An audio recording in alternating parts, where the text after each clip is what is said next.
Olha, nosso convidado hoje aqui no Jornal da Mix é o José Vieira, presidente da Federação da Agricultura e Pecuária do Rio Grande do Norte. E o nosso assunto não poderia ser outro, o tarifaço americano, que deve entrar em vigor no dia 1º de agosto, conforme confirmou nesse final de semana o presidente dos Estados Unidos, Donald Trump. E isso tem seu impacto na economia do país como um todo. Bom dia, Zé Vieira. Bom dia, Jorge, Cádnia, Pedro Neto. É uma alegria estar aqui conversando com vocês sobre um problema tão complexo, né? E importante para a economia do Rio Grande do Norte e do Brasil. Estamos a poucos dias de entrar em vigor esse tarifaço, né? Ele entra na próxima sexta-feira. Dá tempo para abrir as portas das negociações? Eu acho que é tarde. Eu acho que o Brasil perdeu a oportunidade algum tempo atrás. Quando o Trump assumiu, nós esperávamos que o governo americano, o presidente Lula, fizesse uma visita aos Estados Unidos. Essa visita nunca ocorreu, como outros países já fizeram, né, essas visitas, e o distanciamento foi só aumentando, principalmente por questões ideológicas. Mas para ocorrer precisa de um convite do presidente americano para receber o presidente brasileiro lá, convite que nunca aconteceu, né, depois que ele assumiu, né? Mas eu acho que nós tínhamos que ter um pouco também de humildade e querer ir lá. O presidente Lula, eu não acredito que ele solicitando uma audiência com o governo americano, eles vão negar. Nós temos 206 anos de relação comercial com os Estados Unidos. Os Estados Unidos foi o primeiro país a reconhecer a independência do Brasil. Precisa prevalecer o pragmatismo, né? Pragmatismo, perfeito. Então, assim, nós estamos vendo com muita preocupação, né, o setor agro. Nós calculamos, a Confederação Nacional da Agricultura calcula um prejuízo em torno de 5,8 a 6 bilhões de dólares, né? O mercado americano... Esse número em termos de negócios anuais? Isso, o impacto no ano. O impacto no ano. Perfeito. Você fala 5 bilhões de dólares, né? Não, de reais. Não, dólares. Dólares? Dólares. Mercado internacional é tudo em dólar. E agora, nós temos uma balança superavitária no agro, né, com os Estados Unidos. Né, nós exportamos 12,1 bilhões em 2024, importando 1,2. O mercado americano, para o agro brasileiro, nós representamos 30% das exportações do Brasil para os Estados Unidos. E para o agro é o terceiro maior mercado, né? O primeiro é China, Europa e depois os Estados Unidos. Nossa economia é pequenininha, né? Do Rio Grande do Norte, mas o impacto disso aqui, só para a gente ter uma ideia de número. Hoje o Rio Grande do Norte também é superavitário. A nossa balança comercial, nós exportamos em torno de 85 milhões de dólares e importamos em torno de 30. Tem um superávit em torno de 35, 40. Poderemos chegar, dependendo do movimento, aí em torno de 100 milhões de dólares de exportações esse ano, 2025, para os Estados Unidos. E quais os produtos? Isso, né? Pois é. Nós temos a exportação de peixes frescos, né, atum, albacora, pescados. Nós estamos tendo uma certa sorte, porque nós exportamos a manga para os Estados Unidos, da variedade Tome, porém a safra não começou. O início da safra está prevista aí para início de setembro. Já vai ser atingida pelo tarifaço. Vamos trabalhar para que se resolva até lá, né? A Petrolina vai sofrer mais, porque já começa agora em agosto a safra em Petrolina, né? As exportações. Nós temos um pouco de castanha, né? Aí vem sal marinho, derivados do petróleo, essa coisa toda. Nós vamos sofrer, não tenha dúvida que a economia vai sofrer. E não tem como tirar a manga que ia para os Estados Unidos e jogar na Europa, porque isso já aconteceu e o preço lá despencou e aí está inviável até a exportação para lá. E aí eu queria que você falasse um pouquinho desse cenário, porque essa nova tarifa já vai ser aplicada a partir de sexta-feira, 1º de agosto, a curto e longo prazo, que é o que a gente estava conversando aqui no intervalo. Como que você enxerga? O que é que vai acontecer com esses setores aqui, principalmente no Rio Grande do Norte, que é onde a gente vive? Olha, inicialmente os preços deverão cair. O governo, internamente, o governo deve aí surfar nessa onda de queda de inflação, mas a médio e longo prazo vai ser um desastre, porque lá na frente os produtores não vão produzir e aí os preços deverão aumentar novamente por causa do impacto. O governo está tentando, e os estados, mitigar esses impactos, né? Mas não é fácil. É você que vinha com contratos, né? Com certinhos, tudo, e precisa, porque, por exemplo, nós que trabalhamos com produtos perecíveis, você tem data e hora para poder colocar esses produtos lá nos Estados Unidos ou na Europa. Encaixada, né? Justamente, então não adianta daqui da noite pro dia, você fala, não vai mais para lá, manda para aqui. Então isso está já causando uma preocupação muito grande do nosso setor. Ô presidente, onde é que o senhor enxerga aí a parte política do negócio?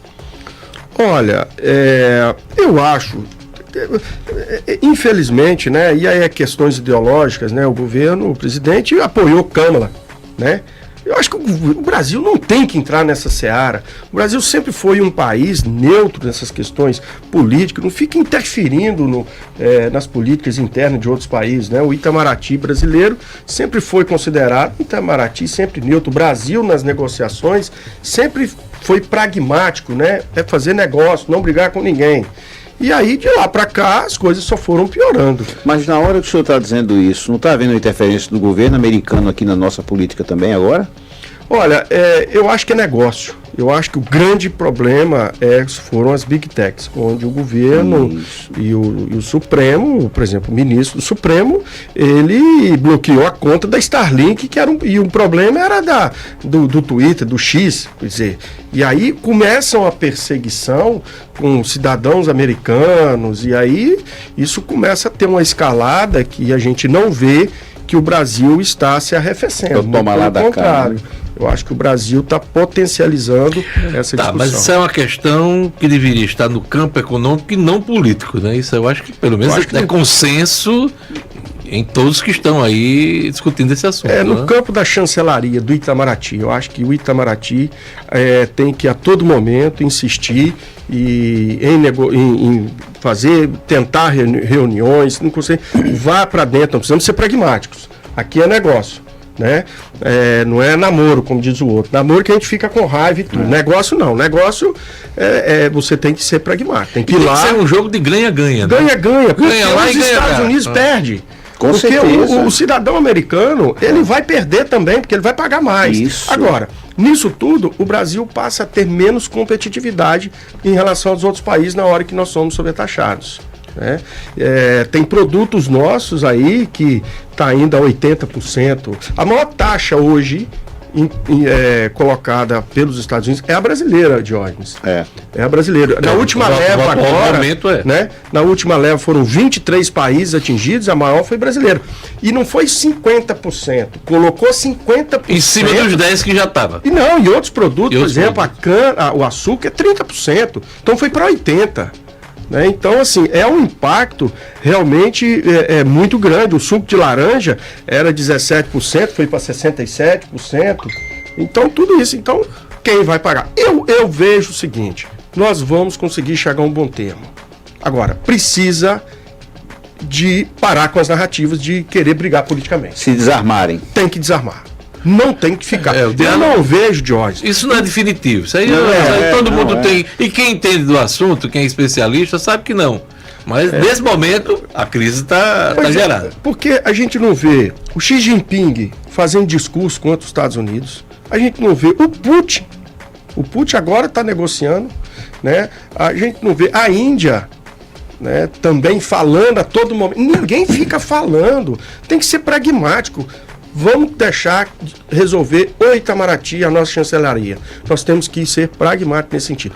Para de falar, para de querer esticar a corda, que isso não contribui. Entre esses líderes mundiais que tiveram, inclusive, taxas e tarifações grandes, o México é o melhor exemplo. A postura da Cláudia Sheinbaum foi de, olha, vamos negociar. Chamou o Trump para conversar. E ele taxou em 35%. Ela chegou a bom termo, mas também não partiu para o confronto, né? Ela teve a Europa, postura. esse fim de semana. Ela, aliás, deveria ter servido de exemplo. A Europa, esse fim de semana, conseguiu negociar 15%. Né? 15%. Estava em 30%, e baixou. Né? Canadá, Enfim, mas no final de tudo, eu acho que vamos chegar a um bom tempo. Precisa, porque eles também precisam. É bom para os dois países. Só que tem um detalhe, né, presidente? Não esqueçamos. Os Estados Unidos, na realidade, o que o presidente Donald Trump quer é diminuir o déficit interno deles também. Então é uma forma que eles têm de tomar dinheiro dos outros, pô. Porque na hora que você sobretaxa todos os países do mundo, que é como ele está fazendo, os Estados Unidos, com essa questão de livre comércio, né, que sempre foi a defesa do livre comércio dos Estados Unidos, tudo entrou lá de livre comércio, mas a contrapartida muitas vezes não foi verdadeira. Então, quer dizer, a China entra lá porque eles são grandes consumidores e criaram todo esse sistema global de comércio. Tudo isso foi criado pelos americanos, pô. Então, está havendo uma grande mudança agora nesse momento. E o governo americano, ele quer fazer negociação bilateral. Ele não quer fazer mais negociações multilaterais, em bloco, não. Quer conversar com cada um, né, para ver o que é bom para eles, enfim. Mas eu tenho certeza que se o governo brasileiro for inteligente, ser pragmático, nós vamos conseguir chegar a um bom termo. Presidente Tafaerne, Zé Vieira, nesse momento uma delegação de parlamentares brasileiros se encontra em Washington para tentar abrir os canais de negociação com o governo. Com relação à Casa Branca, a coisa está fechada, mas tem reuniões com empresários, reuniões com parlamentares também americanos que podem influir nessa decisão. O senhor tem uma expectativa positiva? Inclusive nesse grupo tem a ex-ministra, né, Tereza Cristina, senadora, uma senadora muito respeitada, né, e ela está fazendo parte desse grupo aí. Tem parlamentares de oposição, tem parlamentares do governo, o Jacques Wagner, por exemplo, do PT da Bahia está lá, é líder do governo. Enfim, qual a sua expectativa em relação a isso? Tivemos com a ex-ministra, almoçamos com ela na semana passada, lá em Brasília, né, e ela mostrou, e nós externamos para ela, o setor, a preocupação, né, ela é do Mato Grosso do Sul, um estado extremamente do agro, né, e eu acho que tudo que for para ajudar é bem-vindo. Nesse momento, esse grupo vai para, mas não vai ser recebido. Eu acho que é um gesto que o Brasil está fazendo. De humildade, justamente. Né? É isso que falou precisa. Falou em humildade aqui. Né? O Itamaraty tem que continuar insistindo. Agora, eu acho que o presidente da República do Brasil, com a relação que sempre teve, porque o Brasil não adianta querer virar a chave para a China. Tudo nosso é ligado aos Estados Unidos. As nossas forças de segurança, exército, aeronáutica, sistemas, tudo é americano. Não adianta querer, da noite para o dia, romper com os Estados Unidos. Não é assim que funciona. Né? Então, assim, nós estamos na expectativa, torcendo que dê certo. O que é que a ministra disse, a senadora disse na semana passada? O foi que ela falou, se você pode compartilhar? O que ela falou, que eu repeti aqui, o governo brasileiro, o presidente precisa de sair do palanque. Para com isso. Deixa o Itamaraty resolver, a chancelaria resolver e os setores envolvidos envolver. Mas não contribui. O senhor entende que está em boas mãos, por exemplo, na mão do vice-presidente Geraldo Alckmin? Eu acho que sim, mas eu acho que o presidente da República, inclusive eu acho que ele fez um desfeito muito grande ao vice-presidente, né, rebaixando ele da forma que ele colocou, mas eu acho que o presidente da República tem que ir para cima, o interesse é do Brasil, não é do PT, nosso, né? Entendeu? É do Brasil, tem que ir lá, tem que conversar. Sabe? Eu acho que nós precisamos ser pragmáticos nisso.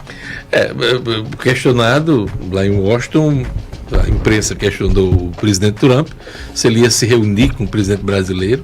Ele disse, não, no momento não. Ele mesmo fechou a porta. Então, quer dizer, os canais estão fechados aí, né? Em relação mas a agora, Planalto. Não, eu sei, mas a gente está falando de agora. Desde janeiro. Nós estamos há uma semana, poucos dias do tarifaço, né?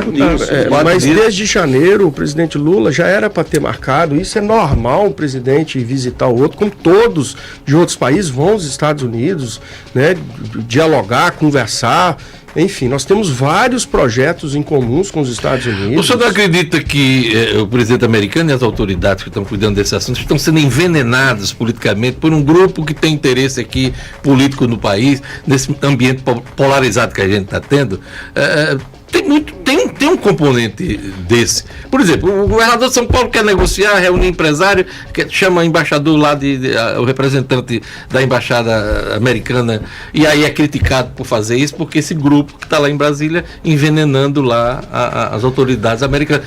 Você não faz essa leitura também, não? Eu não acho que um deputado tenha a capacidade de ir para os Estados Unidos ou qualquer que seja. Não é um deputado só, é um grupo. É um grupo que tem influência na cabeça do presidente norte-americano. Não acredito, não. Eles são muito pragmáticos. O americano é muito pragmático. Eu acho que nós estamos passando por momentos de insegurança jurídica no Brasil muito grande, coisa que nunca existiu. Né?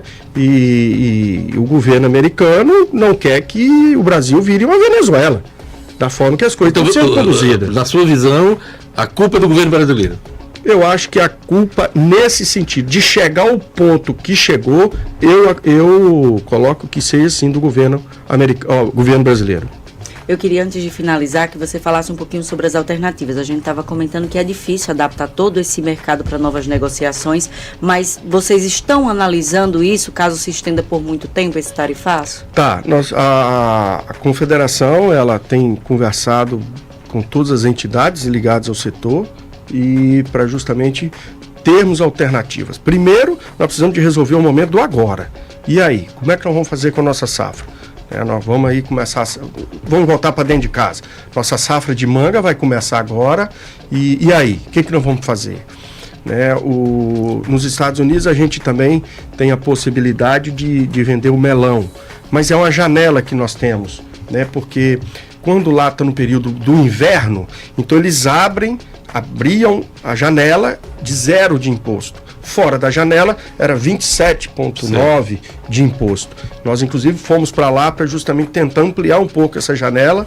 Tivemos reuniões alguns anos atrás para poder, pelo menos mais um mês, porque tem o transit time, o mais do que não precisar dessa janela. Não, mas o Brasil sempre coloca melão nesse período. Por quê? Porque tem um sistema chamado SGP, que é o Sistema Preferencial de Preços, que o Brasil saiu fora, que o governo americano ele faz um privilégio àquelas nações mais pobres.